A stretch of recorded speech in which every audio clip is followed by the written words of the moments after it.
Hello students, अभी हम modern physics का नेक्स्ट टॉपिक देखेंगे एटॉमिक स्ट्रक्चर, यानी कि एटम की स्ट्रक्चर को हमें एनालाइज करना है, क्या क्या उसमें किस सीक्वेंस में उसमें डेवलपमेंट हुआ है वो देखना है।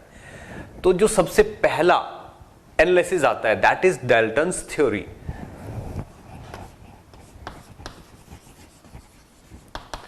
डाल्टन्स थ्योरी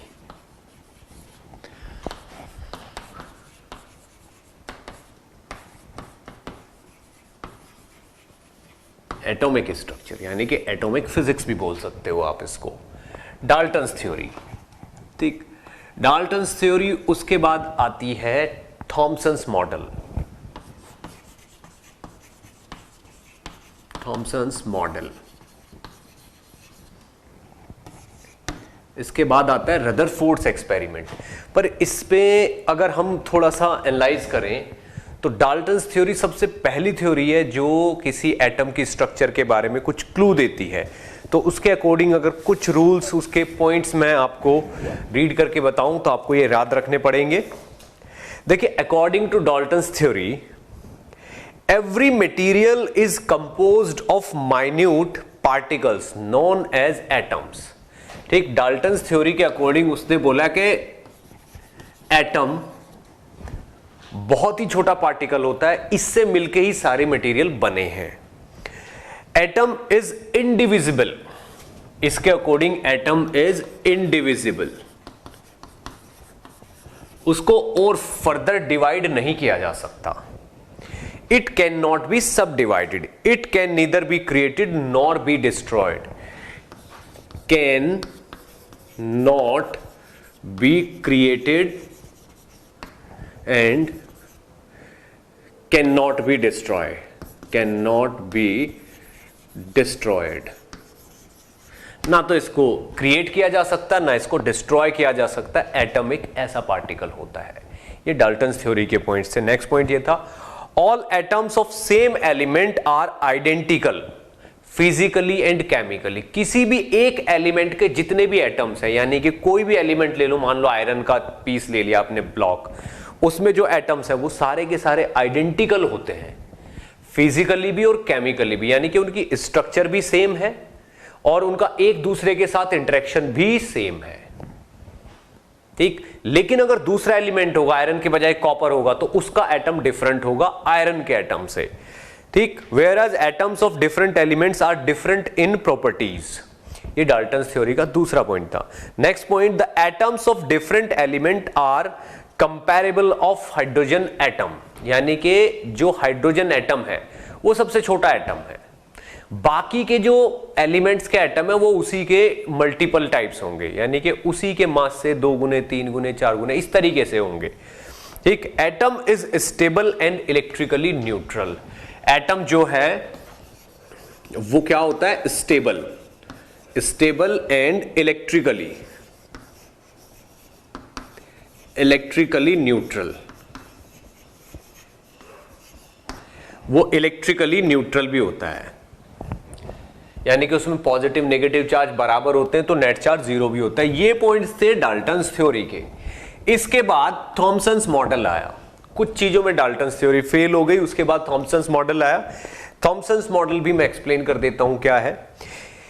इसके फर्स्ट पॉइंट के अकॉर्डिंग हम कह सकते हैं the atom as a whole is electrically neutral because the positive charge present in atom is equal to the negative charge of electrons present in the sphere. Atom को इसने sphere बोला था।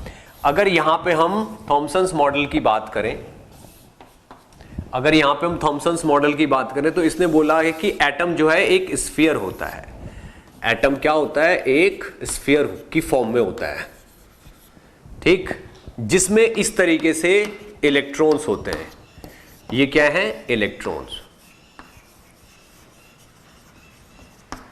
जिन पे नेगेटिव चार्ज होता है। ठीक, atom as a whole is electrically neutral because the positive charge present in the sphere is equal to the negative charge of electron present in the sphere।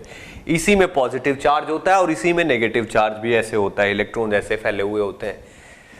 ठीक, atom is positively charge sphere of radius 10 to the power -10 metre.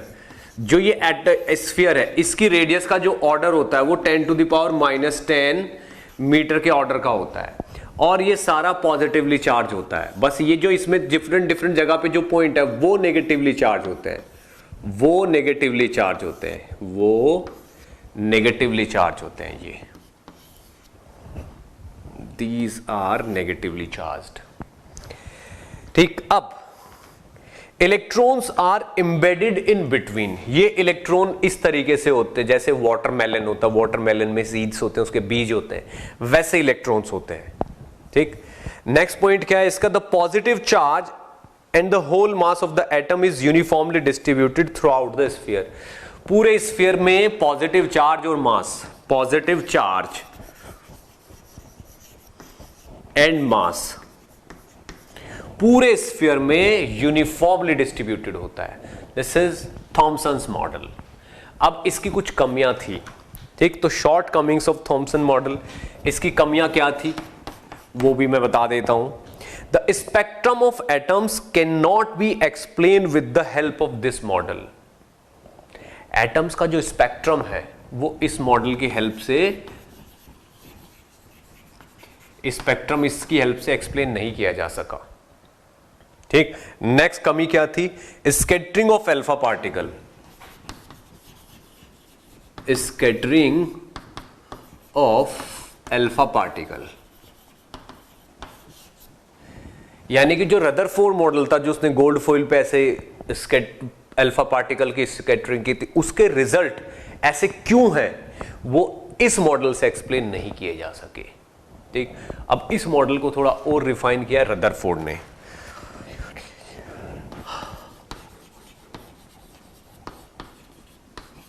Rutherford's model,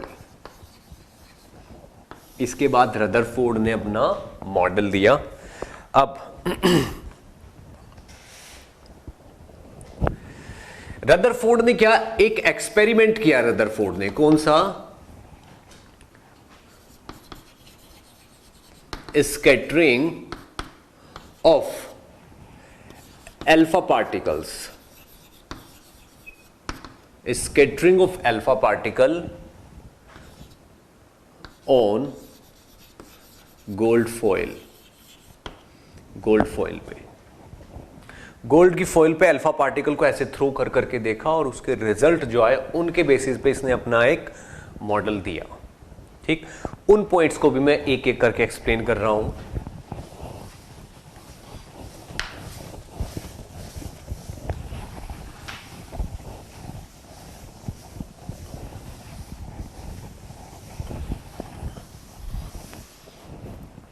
देखिए, इसने क्या किया, एक experiment किया। इसने क्या किया, यहां पे एक गोल्ड फॉइल लगाई और यहां से इस जगह से अल्फा पार्टिकल को यहां पे थ्रो किया।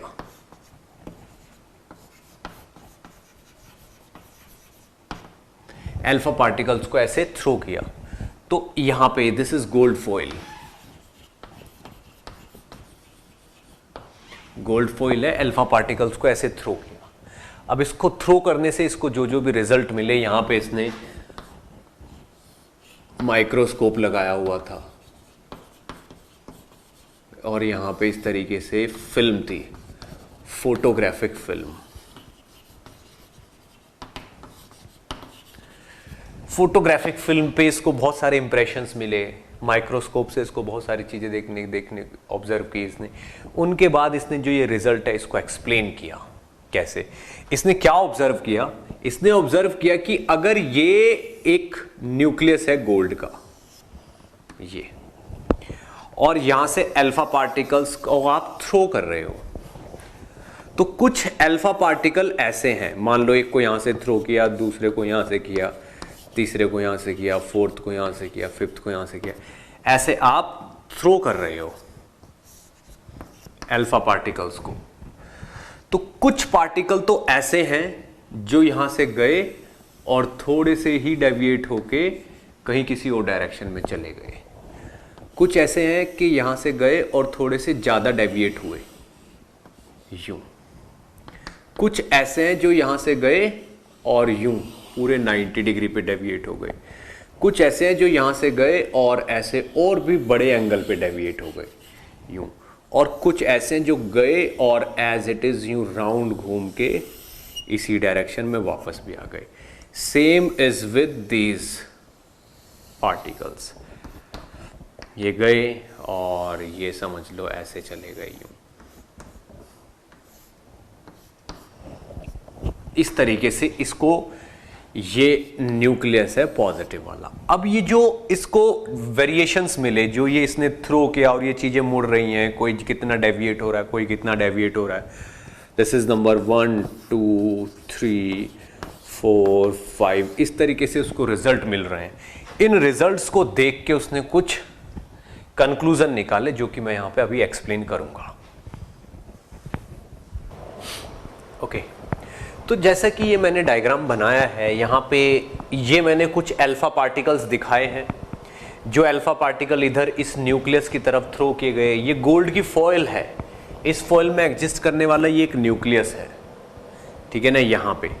तो इस न्यूक्लियस के अकॉर्डिंग ये इस तरीके से बेंड हुए हैं। कुछ पार्टिकल तो ऐसे थे जो बिल्कुल अनडेविएटेड ही चले गए आगे, कुछ जो इससे दूर रहे वो तो सब अनडेविएटेड चले गए, 6 7 इस तरीके से बहुत सारे पार्टिकल अनडेविएटेड चले गए।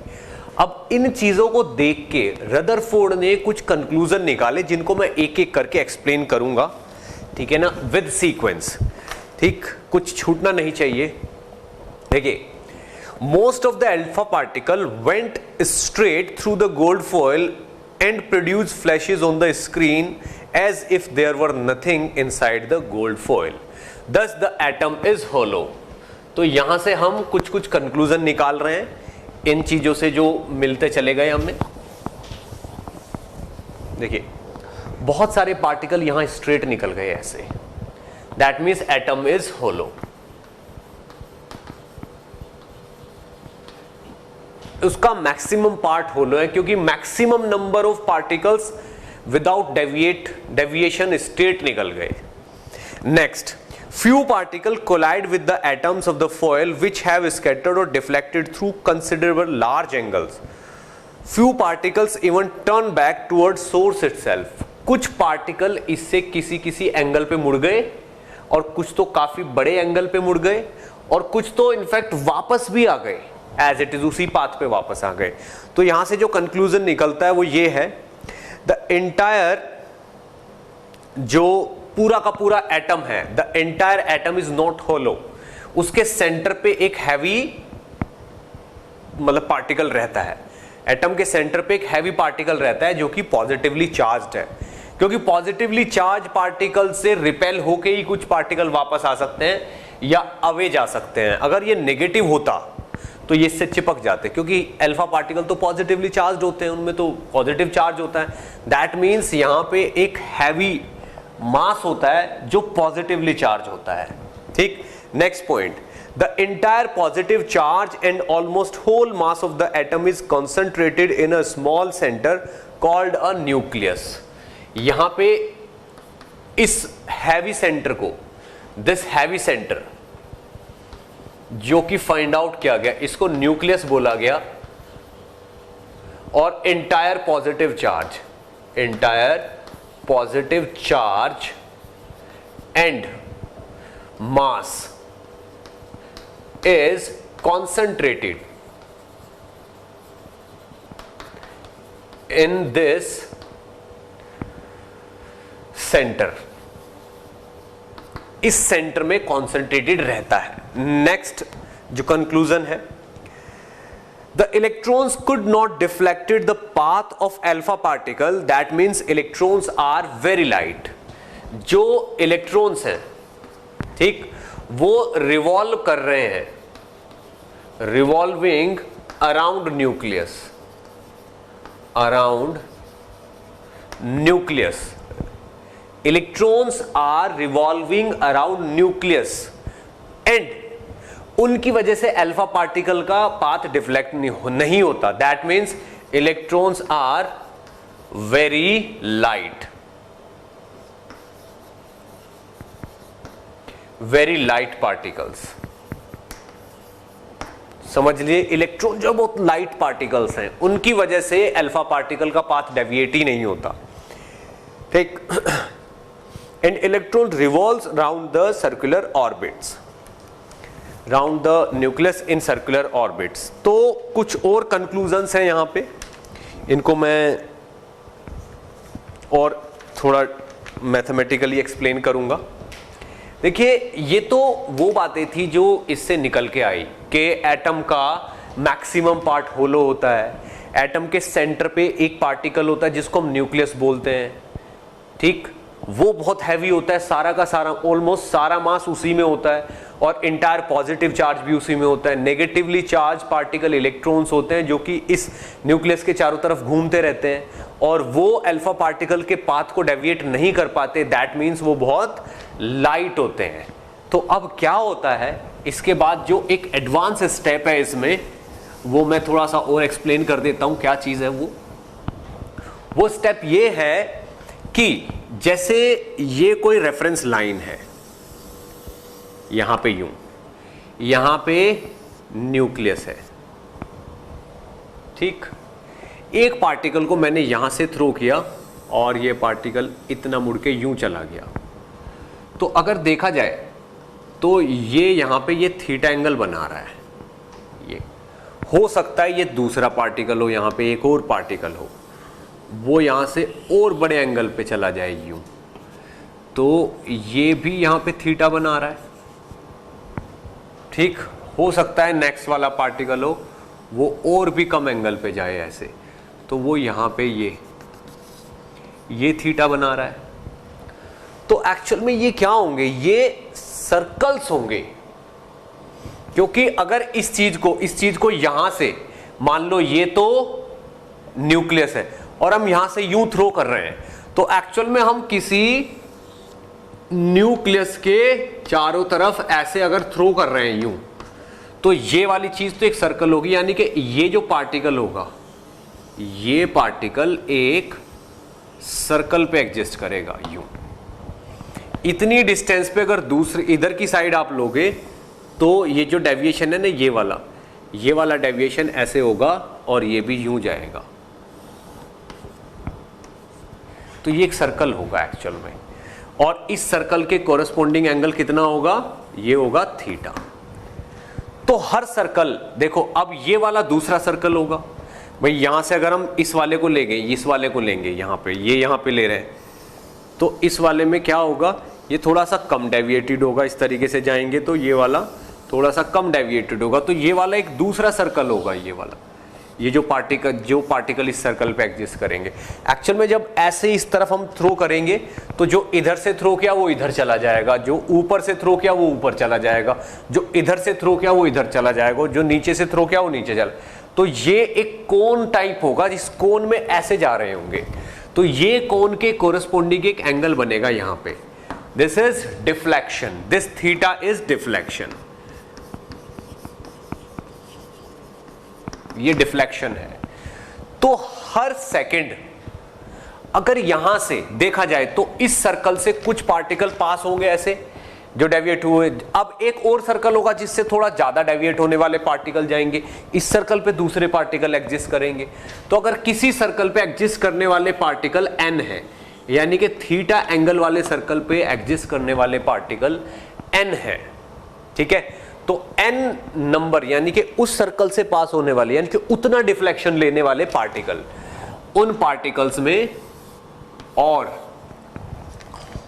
एंगल में डिफ्लेक्शन थीटा और n थीटा, उनमें जो ग्राफ होता है वो ऐसे होता है यूं,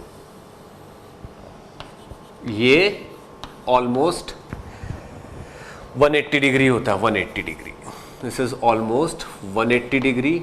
यहाँ पे कहीं 90 डिग्री होगा, यहाँ पे कहीं 45 डिग्री होगा, और यहाँ पे कहीं 10 डिग्री होगा, और यहाँ पे ऑलमोस्ट 0 डिग्री टाइप होगा, ये यहाँ पे होगा 0 डिग्री।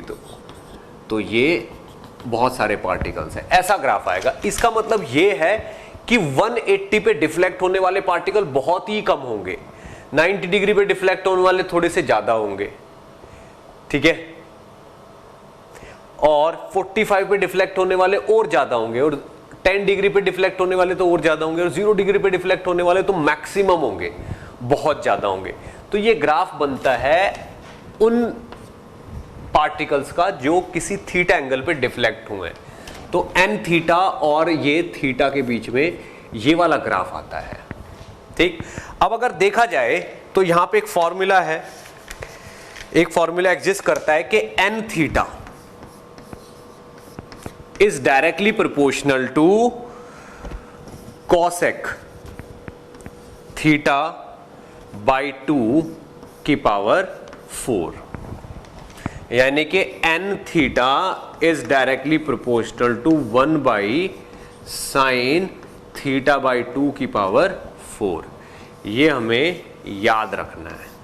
इस पे बेस्ड क्वेश्चन भी पूछा जा सकता है, इनफैक्ट पूछा जाता है। ठीक, क्वेश्चन क्या है वो मैं एक्सप्लेन कर देता हूं। देखिए, अगर इस टॉपिक पे बेस्ड क्वेश्चन पूछा जाएगा तो कैसा क्वेश्चन पूछा जाएगा।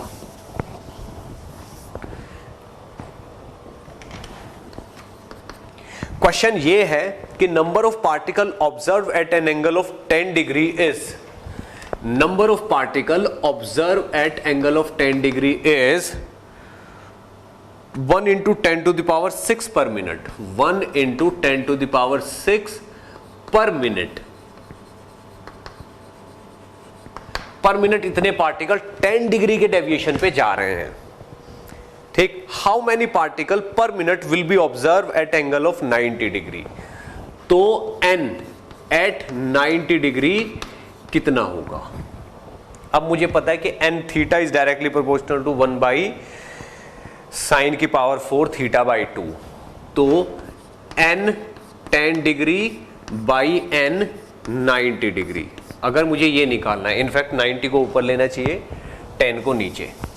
अगर हम इस न्यूमेरिकल को सॉल्व करें, देखिए n at 90 degree by n at 10 degree, अगर हम इसको सॉल्व करें तो यहाँ पे साइन की पावर 4 आएगा और 10 बाई 2 डिग्री आएगा। फिर यहाँ पे साइन की पावर 4 आएगा और ये 90 डिग्री बाई 2 आएगा। तो यहाँ पे n 90 degree by n 10 degree बराबर होगा साइन 5 डिग्री की power 4 divided by sine 45 degree की पावर 4। ठीक, तो यहां पे n 90 यानी कि वो पार्टिकल जो 90 डिग्री पे मुड़े हैं, ये चीज बराबर आ जाएगी। देखिए, साइन 5 डिग्री की वैल्यू वो देगा और साइन 45 की वैल्यू तो हमें पता ही होती है 1/√2। इसको जब हम सॉल्व करेंगे तो यहां पे ये वाली वैल्यू सॉल्व करने के बाद आएगी 231। तो 90 डिग्री पे मुड़ने वाले पार्टिकल कितने होंगे, 231 particle will take a deflection of 90 degree. अगर 180 डिग्री की बात करें, अगर यहीं से इसी तरीके से n 180 डिग्री निकालें हम, तो वो आएगा अप्रोक्सीमेटली 58। ठीक, अब इसकी वैल्यू वो देगा, 5 डिग्री की वैल्यू उसको देनी पड़ेगी ब्रैकेट में नीचे लिख के, इतना होगा। ठीक, तो ये था रदरफोर्ड मॉडल। इसके बाद बोहर्स मॉडल आता है, उसको भी हम अभी देखेंगे। अगर इस पे एक आध क्वेश्चन और मिला तो मैं वो भी कराऊंगा आपको अभी। ओके,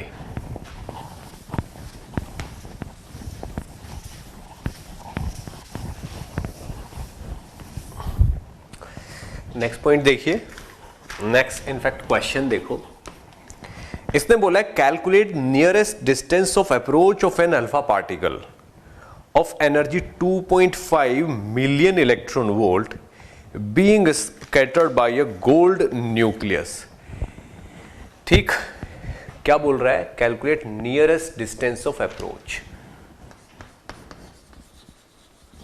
नियरेस्ट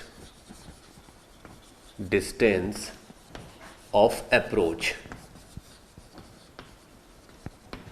इसका मतलब क्या होता है कि जो गोल्ड का न्यूक्लियस है वो भी पॉजिटिव चार्ज है, जिसका Z = 79 है। उसकी तरफ आपने एक पॉजिटिव पार्टिकल को ऐसे थ्रो किया किसी वेलोसिटी v से, तो ये आगे चलता रहेगा, लेकिन इसके रिपल्शन की वजह से ये स्लो होता रहेगा। आगे चलते चलते ऐसे चलते हुए क्या होता रहेगा, ये स्लो होता रहेगा। तो स्लो होते होते यहां तक जाएगा, यहां तक जाने के बाद फिर ऐसे वापस आ जाएगा। तो this is the nearest distance of approach. ये जो डिस्टेंस है ये आर निकालना हमें कितना होगा, यानी कि मैक्सिमम इतने क्लोज तक ये जा सकता है, इससे ज्यादा क्लोज नहीं जा सकता। डिपेंड करता है यहां पे कितनी वेलोसिटी दी है आपने, कितनी जितनी ज्यादा वेलोसिटी दोगे उतने क्लोज तक पहुंच जाएगा।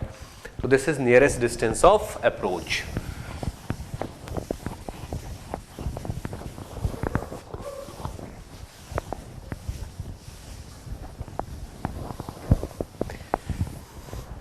ठीक, तो इसमें पूछा जा रहा है कि calculate the nearest distance of approach of an alpha particle of energy 2.5 million electron volt being scattered by a gold nucleus of this.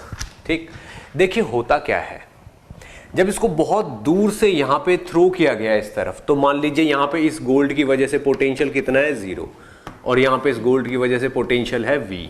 तो इस V की वैल्यू अगर फाइंड आउट की जाए इस जगह पे, यहां पे, तो यहां पे पोटेंशियल होगा K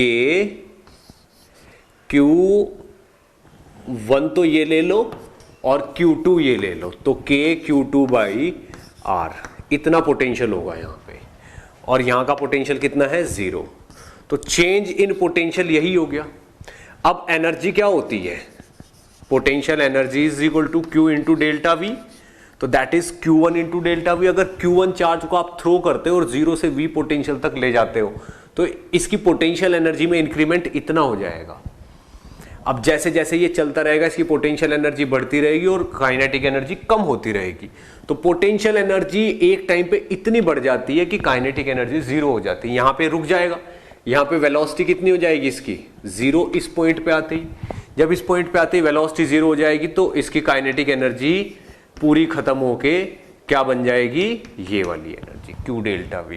तो ये टोटल एनर्जी बताई जा रही है इसकी, ठीक, मिलियन इलेक्ट्रॉन वोल्ट, यानी कि 2.5 इंटू 10 टू द पावर 6, ठीक, multiply by 1.6 into 10 to the power -19 joule.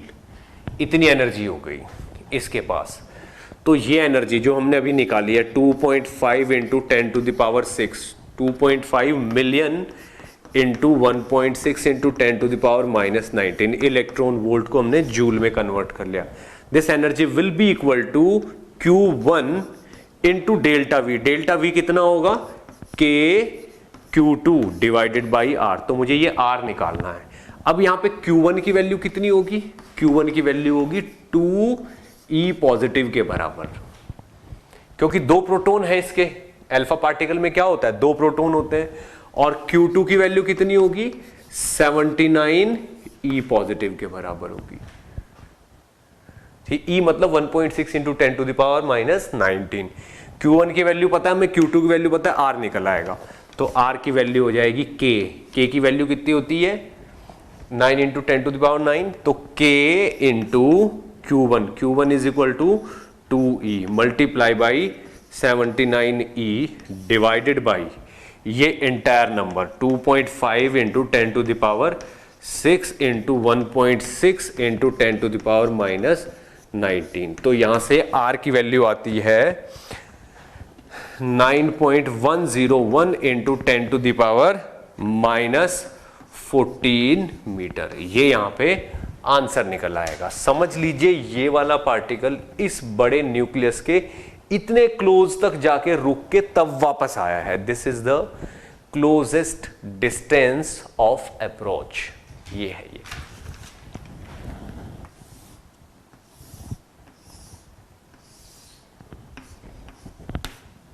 ये हो गया। अब यहां के बाद हम स्टार्ट करते हैं बोहर्स मॉडल।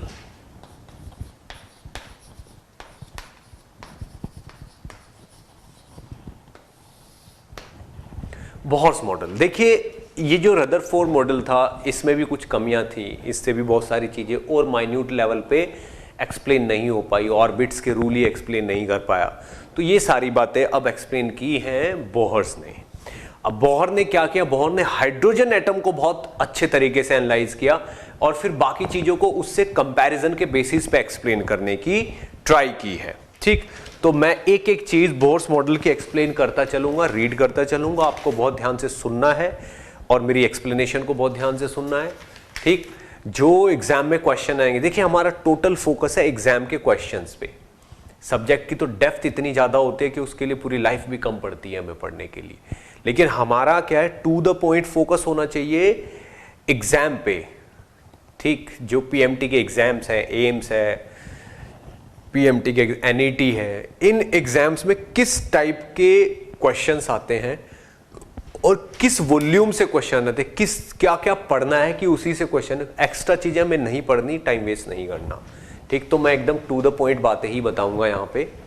ठीक, देखिए Rutherford Bohr's model was based on Planck's quantum theory. ये बेस्ड है किस पे, बेस्ड ऑन क्वांटम थ्योरी। किसकी theory, Planck's quantum theory, Planck's quantum theory, इस पे बेस्ड है रदरफोर्ड मॉडल। ठीक, और is given for atomic spectra of hydrogen atom and for hydrogen atom. Hydrogen atom के लिए ये गिवन होता है, यानी कि इसके जो पोस्टुलेट्स हैं, जो इसके पॉइंट्स हैं, वो हाइड्रोजन एटम के लिए हैं। अब बाकी हाइड्रोजन एटम के बेसिस पे हम कंपेयर कर करके बाकी के रिजल्ट निकालेंगे। तो इन रिजल्ट्स को जो बोर्स मॉडल के हैं, इनको मैं एक एक करके रीड करता हूं। ठीक, first, the electron in an atom has only certain definite stationary states of motion allowed to it is called energy levels. Energy levels, ये क्या है, इसका मतलब क्या है कि जो किसी एटम में इलेक्ट्रॉन घूमता है, जो इलेक्ट्रॉन किसी एटम में घूमता है, उसके फिक्स ऑर्बिट्स हैं, उन्हीं में ही घूमेगा, दूसरा इसमें घूमेगा, ये इसमें घूमेगा। तो electron in an atom has only certain definite stationary states, यानी कि अगर ये न्यूक्लियस है तो इसके चारों तरफ फिक्स स्टेट्स हैं इलेक्ट्रॉन्स के घूमने के लिए। दीज आर एनर्जी लेवल्स और स्टेट्स। एनर्जी लेवल भी कह सकते हैं, एनर्जी स्टेट्स भी बोल सकते हैं इनको। ठीक, electrons in an atom has only certain definite stationary state of motion allowed to it, वही इसको अलाउड है, known as energy levels. Next, each energy level has a definite energy associated with it। Her energy level, देखिए इस orbit में घूम सकता है electron, इससे नेक्स्ट वाली में भी घूम सकता है। हर ऑर्बिट में एग्जिस्ट करने वाले इलेक्ट्रॉन की एनर्जी अलग अलग होगी, और इस ऑर्बिट में जितने भी इलेक्ट्रॉन एग्जिस्ट करेंगे सबकी एनर्जी फिक्स है, इतनी होनी है। नेक्स्ट वाली ऑर्बिट में इलेक्ट्रॉन की एनर्जी और फिक्स है कि ये इतनी होगी, पर डिफरेंट होगी। ठीक, तो एक ऑर्बिट में अगर इलेक्ट्रॉन है तो उसकी एनर्जी फिक्स होती है। ठीक, as one moves away from the nucleus energy of the state increases. जैसे अगर इस इलेक्ट्रॉन की और इस इलेक्ट्रॉन की एनर्जी को कंपेयर करें तो इस इलेक्ट्रॉन की एनर्जी ज्यादा है। जैसे जैसे वो न्यूक्लियस से दूर जाएगा इलेक्ट्रॉन, एनर्जी का लेवल बढ़ता जाएगा।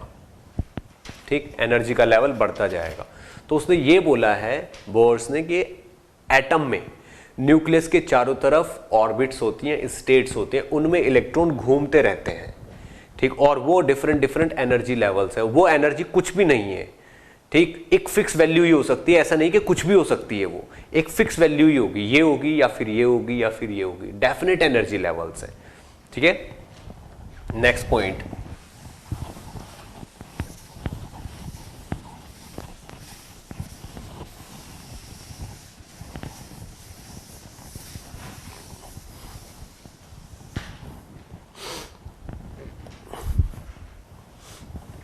okay, next, in each of these energy levels electron moves in circular orbit around the positive nucleus and the necessary centripetal force is provided by the electrostatic attraction of proton in nucleus। Next point पे इसने बोला है कि ये जो nucleus है, इसके चारों तरफ जो ये ऑर्बिट्स हैं, ये वाली ऑर्बिट, ये वाली ऑर्बिट जिसमें इलेक्ट्रॉन घूम रहे हैं, ठीक, ये सर्कुलर ऑर्बिट्स है और रिक्वायर्ड, क्योंकि यूनिफॉर्म सर्कुलर मोशन कर रहा है ये, this is uniform circular motion, uniform circular motion कर रहा है ये। अब यूनिफॉर्म सर्कुलर मोशन करने के लिए पार्टिकल को सेंट्रीपिटल फोर्स चाहिए, तो this required centripetal force, this required centripetal force,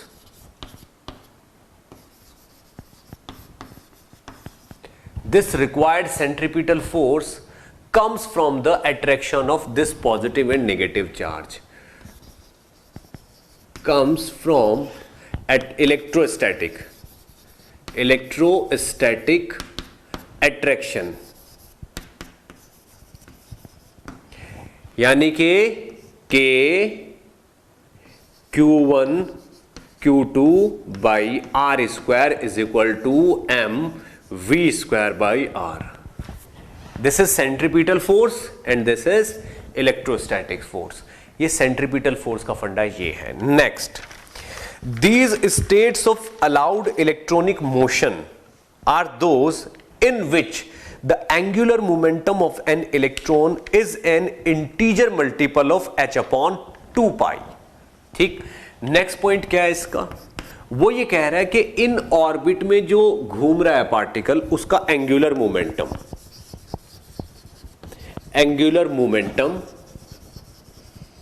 of electron is equal to n into h upon 2 pi, इसके बराबर होता है।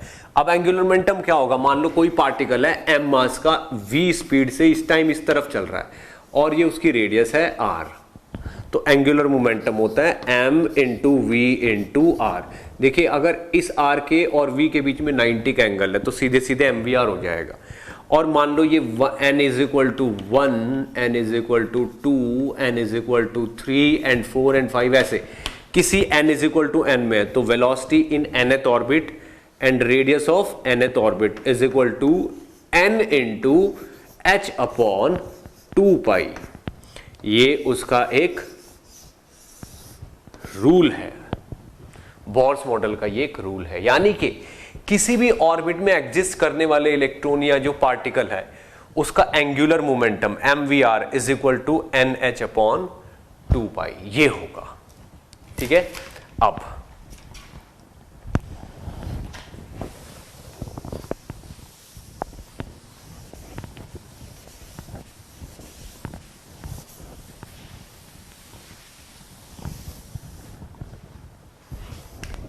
नेक्स्ट पॉइंट देखो, और one can say that angular momentum of electron is quantized. इसी का दूसरा मीनिंग ये है कि एंगुलर मोमेंटम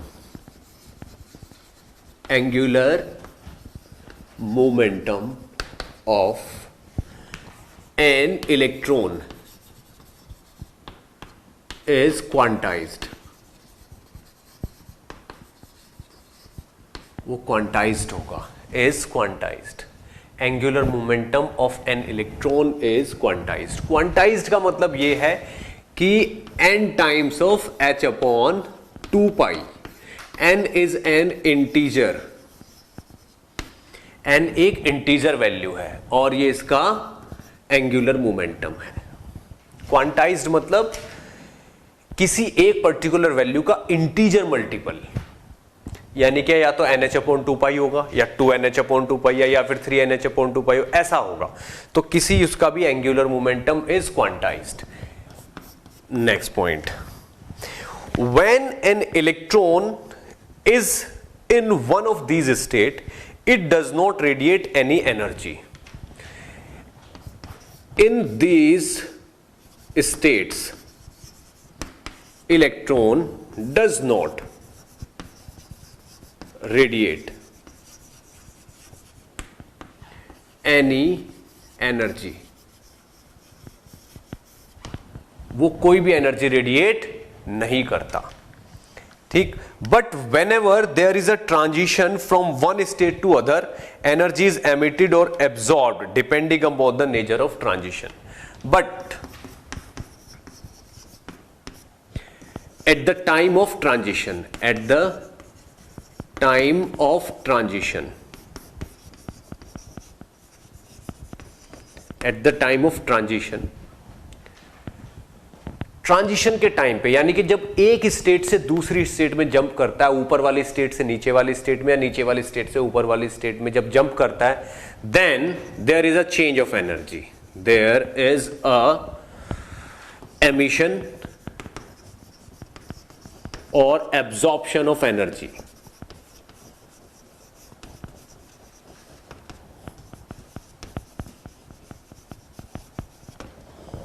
टेक्स प्लेस, यानी कि अगर ये जो ये न्यूक्लियस है इसके चारों तरफ जो ये इलेक्ट्रॉन घूम रहा है, घूमते घूमते ये कोई एनर्जी का लॉस नहीं करता, लेकिन जब ये घूमते घूमते एक स्टेट से दूसरी स्टेट में या ऊपर वाली स्टेट से नीचे वाली स्टेट में जंप करता है तब एनर्जी का चेंज करता है। अगर हायर एनर्जी स्टेट से लोअर एनर्जी स्टेट में आ रहा है, यानी कि न्यूक्लियस की तरफ आ रहा है, तो एनर्जी इसमें से निकल के चली जाती है। और अगर इसको नीचे वाली ग्राउंड स्टेट के आसपास वाली जो न्यूक्लियस के पास वाली स्टेट है उससे दूर वाली स्टेट में जाना है, तो इसको कहीं से एनर्जी एब्जॉर्ब करनी पड़ेगी, तब ये उस स्टेट में जाएगा। एक्साइटेड स्टेट बोलते हैं उन स्टेट्स को, हम एक्साइटेड स्टेट बोलते हैं। ठीक है, आगे बढ़ते हैं।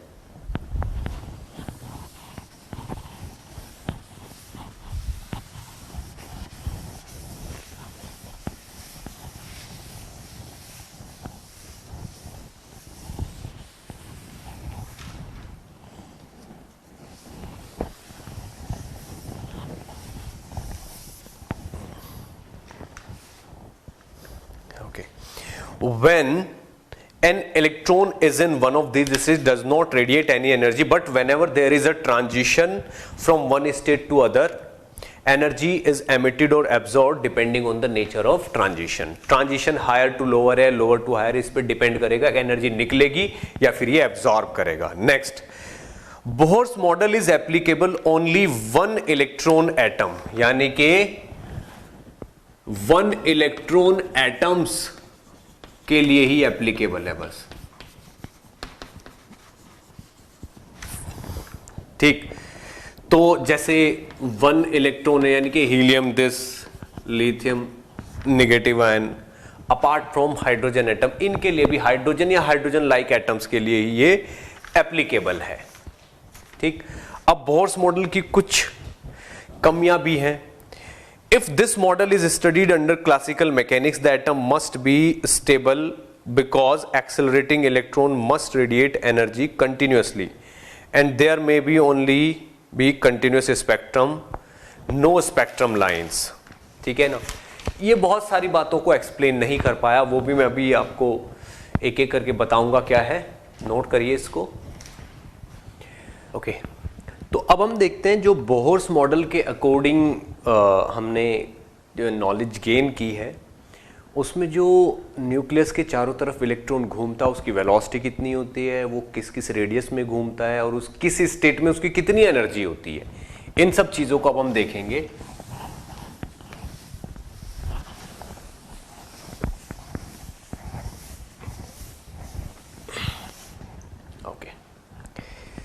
तो बोहर्स मॉडल के अकॉर्डिंग बोहर्स मॉडल कुछ चीज़ों को एक्सप्लेन करने में मतलब सक्सेसफुल नहीं रहा। जैसे एक स्टेट से दूसरी स्टेट में जब इलेक्ट्रॉन जंप करता है तो एनर्जी रेडिएट होती है, उसका स्पेक्ट्रम बनता है, उन स्पेक्ट्रम लाइंस को बोहर मॉडल एक्सप्लेन नहीं कर पाया। अब जब वो लाइंस को बहुत माइन्यूटली देखा गया तो वो एक लाइन नहीं थी, वो मल्टीपल लाइंस का कलेक्शन था। तो वो मल्टीपल लाइंस क्यों है, ये बातें भी बोहर्स मॉडल एक्सप्लेन नहीं कर पाया, पर बहुत सारी चीज़ें हैं जो बोहर्स मॉडल से सॉल्व हो गई। ठीक, अब उन्हीं में से कुछ चीज़ें हैं जो हम यहाँ पे देखेंगे। Radius of nth Bohr orbit, ठीक, रेडियस ऑफ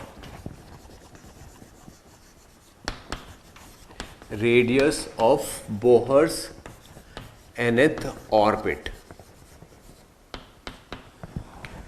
ठीक, देखिए हम जानते हैं कि अगर ये न्यूक्लियस है, इसके चारों तरफ जो ये ऑर्बिट्स हैं इनमें इलेक्ट्रॉन्स घूम रहे हैं, ठीक, तो मान लो इसकी रेडियस यहाँ पे r है, तो इस ऑर्बिट में घूमने वाले इलेक्ट्रॉन को फॉलो करना पड़ेगा m v n r N is equal to n h upon 2 pi, ये रूल फॉलो करना पड़ेगा। और जब ये यूनिफॉर्म सर्कुलर मोशन कर रहा है तो सेंटर की तरफ लगने वाला फोर्स यानी कि के Q1 Q2 by are square वो बराबर होगा m v square by r के। ठीक, अब के तो एज इट इज रहना है। ठीक है, Q1 कितना होगा, इलेक्ट्रॉन का चार्ज, Q2 कितना होगा, न्यूक्लियस का चार्ज जो कि Z इंटू ई होगा, डिवाइडेड बाई इस ऑर्बिट की रेडियस का square is equal to m into nth orbit में वेलोसिटी का square divided by r n का स्क्वायर। ये दो इक्वेशंस है जिनको वो फॉलो करेगा। ठीक, तो पहली और दूसरी इक्वेशन की हेल्प से हम यहां पे v और r निकाल सकते हैं। तो अगर मैं यहां से इस इक्वेशन में इसको देखूं तो k into Z into e square, एक r ये आर एन है, इस आर एन से ये आर एन कट गया और हमें यही चाहिए। तो K Z E square divided by mass of electron into V N का square is equal to R N, यानी कि R N is equal to K into Z E square divided by M E into V N का square. V N यहां से निकल सकता है, यहां से अगर वी एन देखा जाए इस जगह से तो this is n h upon 2 pi divided by m और डिवाइडेड बाई आर एन। ये तो यहां से इस वी एन का स्क्वायर हम करेंगे। ठीक, और इस वी एन के स्क्वायर को हम यहां रखेंगे इस जगह पे, तो वी एन में क्या हो जाएगा, वी एन का स्क्वायर यानी कि एन का स्क्वायर एच का square divided by 4 pi square M e का स्क्वायर इंटू आर एन का स्क्वायर, ये आ जाएगा। ठीक, अब आप ये देखिए इस आर एन के स्क्वायर से एक ये आर एन का स्क्वायर कैंसिल आउट हो गया और इस एम ई से एक ये एम ई कैंसिल आउट हो गया। तो मुझे अब ये वाली चीज निकालनी है, तो यहां से फाइनली आर एन कितना आ जाएगा, ये चीज ऊपर चली जाएगी, N square H square divided by K Z E square 4 pi square into M E. देखिए ये एन स्क्वायर एच स्क्वायर तो इधर की साइड ऊपर चला गया, के जेड ई square 4 pi square M E ये आ गया नीचे। ये आर एन का फॉर्मूला हो गया, समझ लीजिए। ठीक है, तो r N is equal to n square H square upon 4 pi square M e के z m into e square z, एकदम सही फॉर्मूला है। अब इसमें क्या होगा, यहां पे ये तो आर एन का फॉर्मूला हो गया। अगर इसमें इन सब की वैल्यू देखो, एन की वैल्यू हम नहीं डाल सकते, पर एच की वैल्यू पता है हमें, के की वैल्यू पता है, जेड नहीं डाल सकते, ई की वैल्यू पता है, 4 पाई स्क्वायर पता है और मास ऑफ इलेक्ट्रॉन पता है हमें। ठीक, तो मास ऑफ इलेक्ट्रॉन तो हमें पता ही है। ये सारी वैल्यू अगर हम डालेंगे तो यहां पे आर एन की जो वैल्यू फाइनली निकल के आएगी वो आएगी 0.53 into 10 to the power -10 n square by z. आपको ये वाला एक्सप्रेशन याद रखना है, एन स्क्वायर बाई जेड। तो ये तो होना ही है, यानी कि 0.53 into n square by z angstrom, ये आर एन होगा, ये आर एन होगा, इतने एंगस्ट्रॉम। अब अगर मेरे पास आर एन की वैल्यू आ गई तो यहां से आप यहां पे आर एन की वैल्यू रखिए, वी एन निकल आएगा। तो वी एन का फॉर्मूला हो जाएगा n h upon 2 pi m ई into r n. R n आप यहां से रख दीजिए, ये रहा आर एन की वैल्यू। अगर आप यहां से रखोगे तो एन स्क्वायर एच स्क्वायर, ये तो हो ही गया, divided by K Z E square 4 pi square into M E. M E से एम ई कैंसिल, एक एन एच से एक एन एच कैंसिल। तो यहां पे जो वी एन है, वी एन की वैल्यू आ जाएगी के 2 पाई से 4 पाई का 2 पाई के into Z E square into 2 divided by n into h, ये आ जाएगी। ये आपका वी एन का फॉर्मूला हो गया, यानी कि nth ऑर्बिट में वेलोसिटी का फॉर्मूला है ये। अब इसमें अगर सारी वैल्यूज डालेंगे, देखिए n नीचे आ रहा है, z ऊपर आ रहा है, तो v in nth orbit is equal to होता है 2.161 into 10⁶ into z by n इतने मीटर पर सेकेंड। ये nth ऑर्बिट में वेलोसिटी का फॉर्मूला आ गया जो आपको फॉरएवर याद रखना है। ठीक, तो किसी भी हाइड्रोजन एटम में आप देखो z की वैल्यू डाल दीजिए, n की वैल्यू डाल दीजिए। z क्या है, अगर ये हाइड्रोजन लाइक एटम है तो उसका z यहां पे डालना पड़ेगा। ठीक, क्योंकि न्यूक्लियस में जो प्रोटॉन है उनको थोड़ी ना रिमूव किया जा सकता है। 1 इलेक्ट्रॉन वाले जितने भी एटम्स अवेलेबल हो सकते हैं उनके लिए मॉडल ट्रू है, लेकिन प्रोटॉन्स तो रिमूव नहीं किए जा सकते ना, इसलिए z तो आएगा ही आएगा यहाँ पे। तो z बाई n आता है और इसमें n स्क्वायर बाई z आता है। तो ये तो समझ लीजिए Rn और Vn के फॉर्मूले हैं, यानी कि radius of force nth orbit and this is velocity in nth orbit.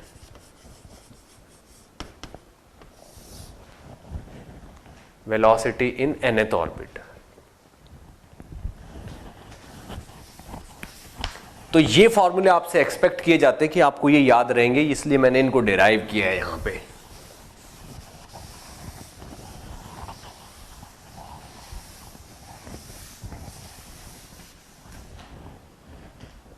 Okay, अब एनर्जी देखते हैं।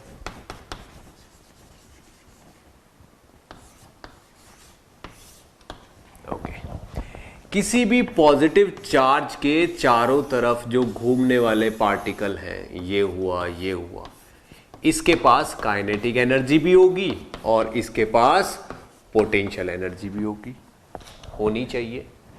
अगर देखा जाए तो काइनेटिक एनर्जी होगी ½ इंटू ME इंटू VN का स्क्वायर, और पोटेंशियल एनर्जी क्या होगी, K into -E into ZE divided by Rn का इसके डिवाइडेड बाई Rn, ये होगी। तो अगर यहां पे काइनेटिक एनर्जी की टर्म देखी जाए तो ½ ME इंटू VN का square minus KZE square divided by Rn, ये आ जाएगी। अब यहां पे जो Vn का फॉर्मूला है, अगर इसका स्क्वायर करके यहां रख दें और ये जो Rn का फॉर्मूला है उसको नीचे रख दें, तो ये जो दो टर्म आएंगी टोटल एनर्जी, जो टोटल एनर्जी वाली दो टर्म्स आएंगी, उनमें पहली टर्म और ये वाली टर्म, ठीक, 1 और 2 के रेशो में आ जाएगी। ठीक है, यानी कि अगर मैं यहां पे वैल्यू डाल दूं Vn की, देखो Vn की ये क्या वैल्यू है, ये वाली वैल्यू उठा के यहां डाल दूं, आप यहां पे पुट करके देखिए 1/2 into mass of electron into Vn का स्क्वायर, यानी कि K का स्क्वायर Z का स्क्वायर e की power 4 into 4 pi square divided by n square h square, ½ ME K square Z square e की पावर 4 इंटू दिस, ये आपकी ये वाली एनर्जी हो गई। अब यहां पे आप माइनस K और Z लिखिए और साथ में E का स्क्वायर लिखिए और Rn की वैल्यू डालिए। ठीक, तो ये वाली वैल्यू हो जाएगी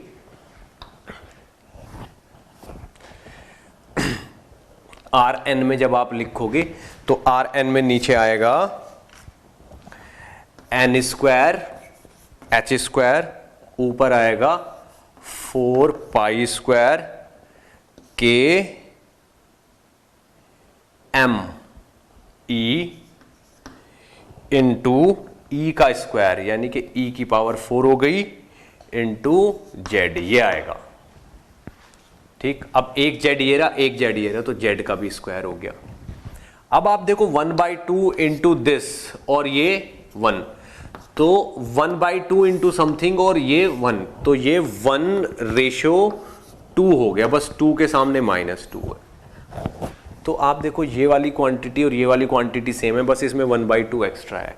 तो आप यहां पे ये कह सकते हो कि यहां पे अगर ये वाली एनर्जी 1/2, अगर ये वाली एनर्जी E डैश है तो यहां पे ये E डैश है। तो यहां पे काइनेटिक एनर्जी इतनी होगी और पोटेंशियल एनर्जी इतनी होगी। This is potential energy and this is kinetic energy. देखिए ये सब एनालिसिस करने का मीनिंग क्या है, मैं ये बताना चाहता हूं कि यहां पे जब ये पार्टिकल ऐसे मूव कर रहा है तो इसके पास दो टाइप की एनर्जी है, काइनेटिक एनर्जी और पोटेंशियल एनर्जी। पोटेंशियल एनर्जी की 2 यूनिट होती है इसके पास और काइनेटिक एनर्जी की 1 यूनिट होती है। 1 यूनिट कितनी होगी, हाफ इंटू ई डैश। ई डैश ये वाला एक्सप्रेशन है, तो इतनी एनर्जी तो काइनेटिक होगी और इससे डबल ये वाली हो गई। तो अगर ये ई डैश है, हाफ ई डैश है, तो ये ई डैश है, तो ये 1:2 का रेशो हो गया, यानी कि यहां पे 1:2 का रेशो, बस ये वाली वैल्यू -2 होगी, यानी कि जितनी काइनेटिक एनर्जी उससे डबल पोटेंशियल एनर्जी होगी बट नेगेटिव होगी। तो ये यहां की एनर्जी का अरेंजमेंट है। तो नेट एनर्जी तो दिस हो गई, तो टोटल एनर्जी कितनी हो गई, -1/2 MEK² Z²E⁴ और 4π² डिवाइडेड बाई N²H², ये टोटल एनर्जी हो गई। अगर इसको भी मैं एक ऐसी फॉर्म में लिखूं तो ये सारी चीजों में देखो Z² ऊपर आ रहा है और N² ऊपर, बाकी सारी चीज कितनी बन जाएगी, टोटल एनर्जी का जो एक्सप्रेशन बन जाएगा वो बन जाएगा 13.6, वो भी with minus sign, into Z²/N² electron volt. Total energy इतनी हो जाएगी 13.6 Z²/N² इलेक्ट्रॉन वोल्ट। ये टोटल एनर्जी का एक्सप्रेशन है विद माइनस साइन। ठीक है ना, इसको नोट करिए, फिर इस पे एक एक करके हम क्वेश्चंस करेंगे अभी। ओके, तो यहां पे जो ये फाइनल रिजल्ट आया है अपना, अगर ये चीजें देखी जाए,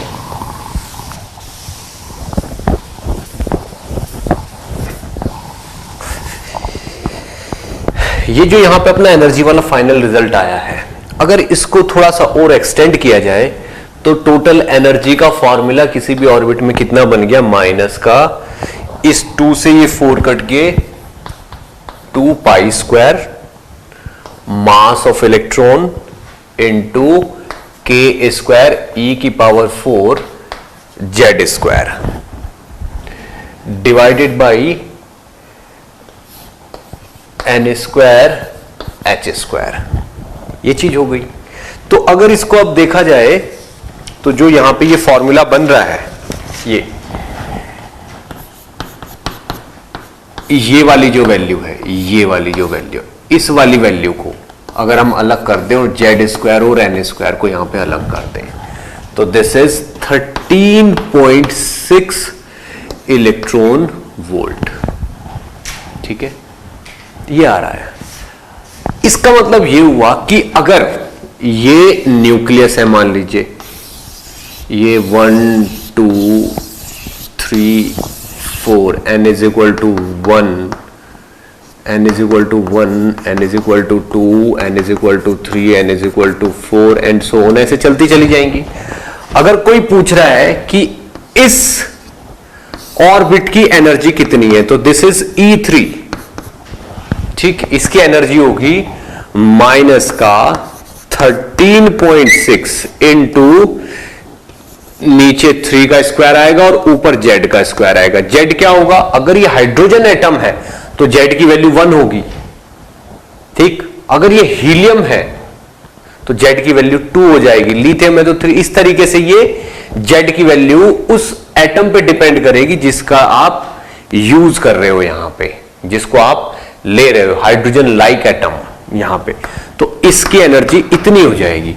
इसकी एनर्जी कितनी हो जाएगी, इसकी ये हो जाएगी माइनस की 13.6 into again Z square by ये n इज इक्वल टू 4 वाली लाइन है ना, डिवाइडेड बाई 4 का स्क्वायर, ये इसकी एनर्जी हो जाएगी।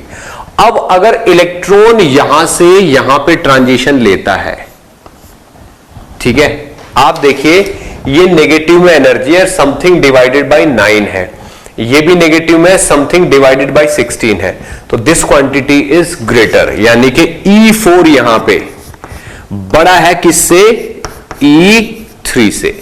ये आपको समझना पड़ेगा यहां पे, यानी कि इस स्टेट में जो एनर्जी है वो ज्यादा है, हालांकि मैग्नीट्यूड कम है, नीचे 16 से डिवाइड हो रहा है यहां पे और यहां नीचे 9 से डिवाइड हो रहा है, तो मैग्नीट्यूड में वैल्यू में ये वाली क्वांटिटी बड़ी है, लेकिन ये नेगेटिव है, तो नेगेटिव साइन के साथ अगर बड़ी क्वांटिटी आ जाती है तो वो और छोटी हो जाती है, तो इसमें एनर्जी कम है और इसमें एनर्जी ज्यादा है। तो इस स्टेट से इस स्टेट में आने के लिए यहां पे रेडिएशन देना पड़ेगा, यानी कि यहां पे एब्जॉर्प्शन होगा। और अगर इससे इस स्टेट में आ रहे हैं, ये वाले केस में, यानी कि हम इससे इस वाली स्टेट में जा रहे हैं, तो यहां से एनर्जी रिलीज होगी, ये होगा emission, this is known as emission. और ये क्या होगा, एब्जॉर्प्शन, ये एब्जॉर्प्शन होगा। तो अगर ग्राउंड स्टेट, ये सबसे पहली जो स्टेट है n इज इक्वल टू 1, इसको बोलते हैं ground state, this is ground state. तो ग्राउंड स्टेट से अगर दूर जाते हैं तो एनर्जी चाहिए होगी, और ग्राउंड स्टेट की तरफ आते हैं तो एनर्जी रिलीज हो जाएगी, फोटॉन्स निकलेंगे। एक तो अब अगर यहां पे देखा जाए, कोई भी ट्रांजिशन होता है तो general equation for any transition हम डिराइव कर लेंगे और फिर आगे बढ़ेंगे। मान low energy associated with transition, transition से कितनी एनर्जी एसोसिएटेड, मान लीजिए कोई कहता है कि n इज इक्वल टू 2 से चीज n इज इक्वल टू 5 में गई है, तो n1 की वैल्यू 2 हो गई और ये n2 हो गया, यानी कि जो चीज है वो n1 से n2 में गई है, यानी कि इलेक्ट्रॉन ने n1 से n2 में एंट्री ली है। तो अगर इसकी एनर्जी पहले लेवल में देखी जाए En1, तो ये होगा माइनस का 13.6 into Z square by N की वैल्यू कितनी है 2 का स्क्वायर, और E2 माइनस का 13.6 इंटू जेड स्क्वायर बाई 5 का स्क्वायर, ये होगा। अब अगर ये हाइड्रोजन एटम है, अगर ये हाइड्रोजन एटम, तो जेड की वैल्यू 1 होगी। तो यहां पे देखा जाए अगर, ठीक, या इसको आप अभी n1 का स्क्वायर लिखो और इसको भी n2 का स्क्वायर लिखो, तो यहां फाइनली जो चेंज इन एनर्जी है, ठीक, यहां पे फाइनल एनर्जी की वैल्यू ज्यादा है, नहीं, बहुत ध्यान से देखना है यहां पे, ये तो फाइनल स्टेट है जिसमें इलेक्ट्रॉन पहुंचा है। इस स्टेट में ये जो वैल्यू है ये छोटी है, लेकिन सामने माइनस लग रहा है तो ये बड़ी चीज होगी। तो E2 is greater than E1, तो delta E is equal to E2 minus E1, ये होगा। तो यहां पे होगा E2 माइनस E1, यानी कि दिस माइनस दिस, तो माइनस का 13.6 इंटू जेड स्क्वायर अगर आप कॉमन ले लो, ठीक, तो मैंने E2 में से E1 माइनस किया, तो 1 बाई n2 का स्क्वायर माइनस 1 बाई n1 का स्क्वायर, ये फॉर्मूला बनेगा चेंज इन एनर्जी। तो change in energy is equal to minus 13.6, ठीक, माइनस तो कॉमन ले लिया और दिस माइनस दिस किया है, तो 1 बाई n2 का स्क्वायर माइनस 1 बाई n1 का स्क्वायर और साथ में जेड स्क्वायर, ये फाइनल फॉर्मूला है चेंज इन एनर्जी का। इतनी एनर्जी का फोटोन निकलेगा। इसको एच न्यू लिख सकते हो, आप एच न्यू लिख सकते हो या फिर एच सी अपॉन लैम्डा भी लिख सकते हो, यानी कि जो फोटोन निकलेगा उसकी एनर्जी होगी 13.6 Z square into 1 by n2 का स्क्वायर माइनस 1 बाई n1 का स्क्वायर, ये बन जाएगी फाइनल एनर्जी।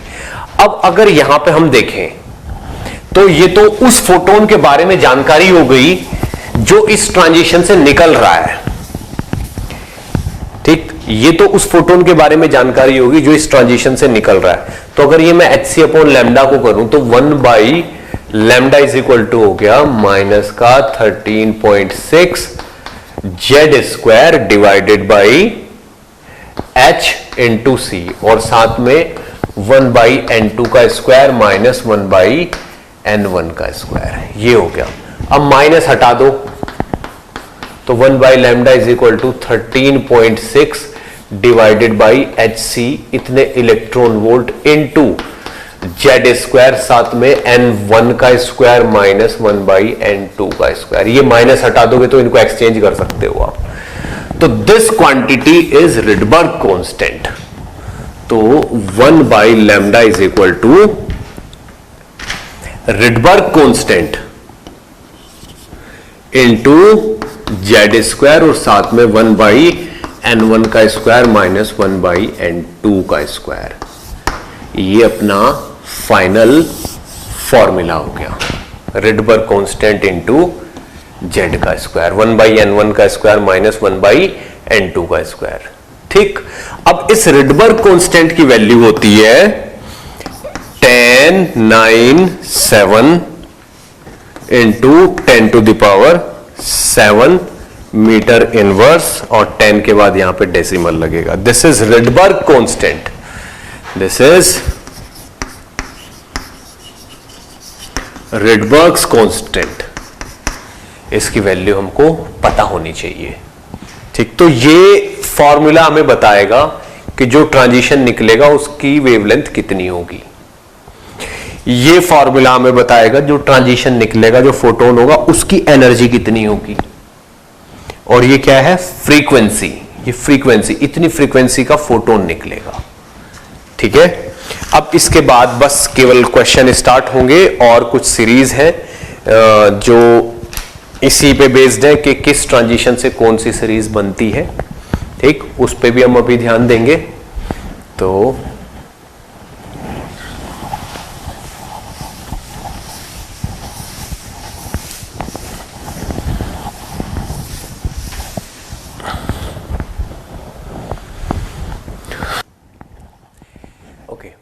इसके बाद अगर हम एनर्जी लेवल्स की बात करें तो ये तो हमारे पास बेसिक फॉर्मूला हो गया। एनर्जी लेवल्स की बात करें किसी हाइड्रोजन एटम के लिए तो 4n हाइड्रोजन एटम जहां पे Z की वैल्यू 1 होती है, अगर इस फॉर्मूले में हम देखें, या जो एनर्जी वाला फॉर्मूला है, एनर्जी वाला फॉर्मूला माइनस का 13.6 into Z square by N square, इसमें हम वैल्यू पुट करें तो जो सबसे पहले वाली स्टेट होती है, यानी कि न्यूक्लियस के पास वाली स्टेट, ग्राउंड स्टेट, जिसमें n की वैल्यू 1 होती है, वहां पे जो एनर्जी आएगी, z की वैल्यू 1, n की वैल्यू 1, यानी कि n की वैल्यू 1 और z की वैल्यू तो 1 है ही, इसमें आएगी एग्जैक्टली माइनस की 13.6 इलेक्ट्रॉन वोल्ट।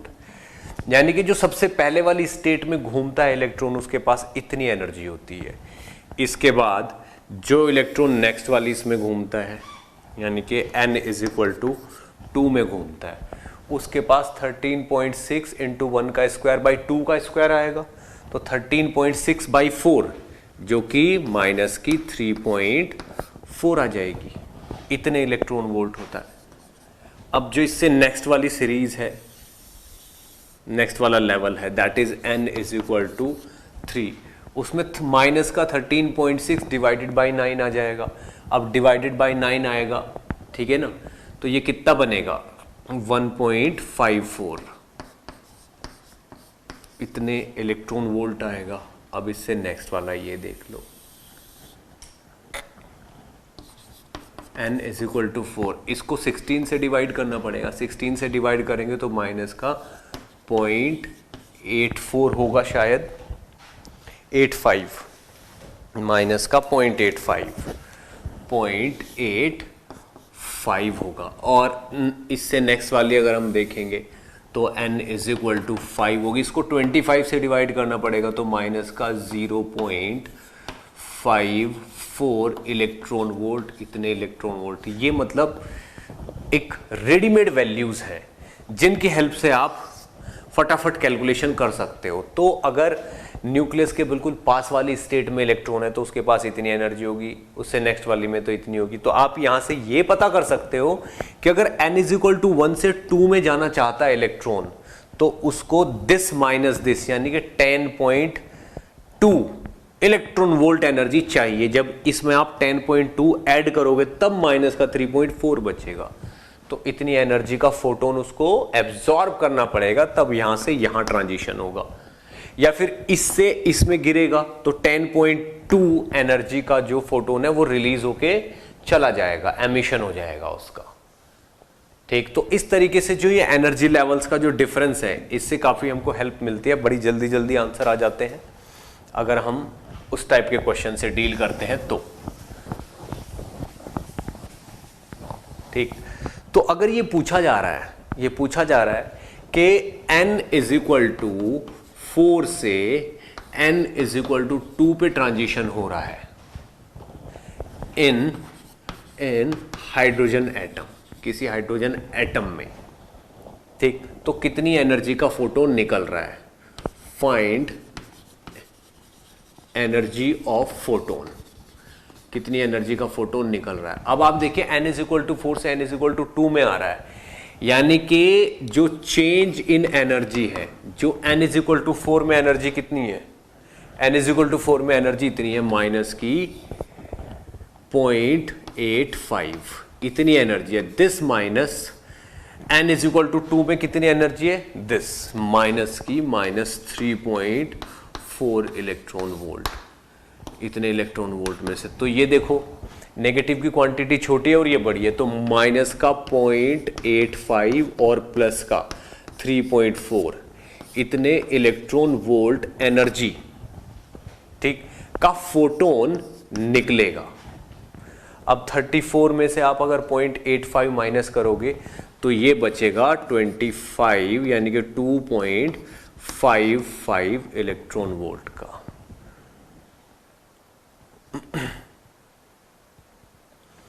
3.4 में से आपने 0.4 में से 0.8 माइनस करेंगे तो 2.6 बचेगा, 2.55 इलेक्ट्रॉन वोल्ट। इतनी एनर्जी का फोटोन यहां से निकल के चला जाएगा। तो ये होगा एमिशन, क्योंकि energy in second state is less than energy in fourth state. ठीक, तो 4 से 2 में ट्रांजिशन हो रहा है तो इतना एमिशन होगा एनर्जी का। अगर कोई पूछने लग रहा है कि इससे जो फोटोन निकलेगा उसकी फ्रीक्वेंसी कितनी होगी, तो एच न्यू को बराबर करना है किसके, इसके। अब 2.55 इलेक्ट्रॉन वोल्ट का मतलब हुआ 1.6 इंटू 10⁻⁻19 से मल्टीप्लाई करके इतने जूल आ जाएगा। तो यहां से इस न्यू की वैल्यू हो जाएगी 2.55 into 1.6 into 10⁻⁻19 divided by 6.63 into 10⁻⁻34 इतने हर्ट्ज की फ्रीक्वेंसी आ जाएगी उस फोटोन की जो इस ट्रांजिशन से निकलेगा।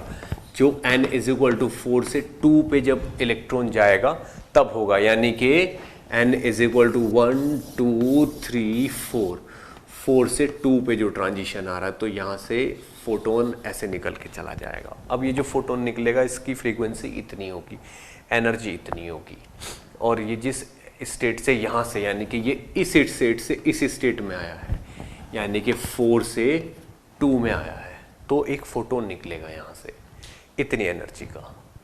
ठीक है।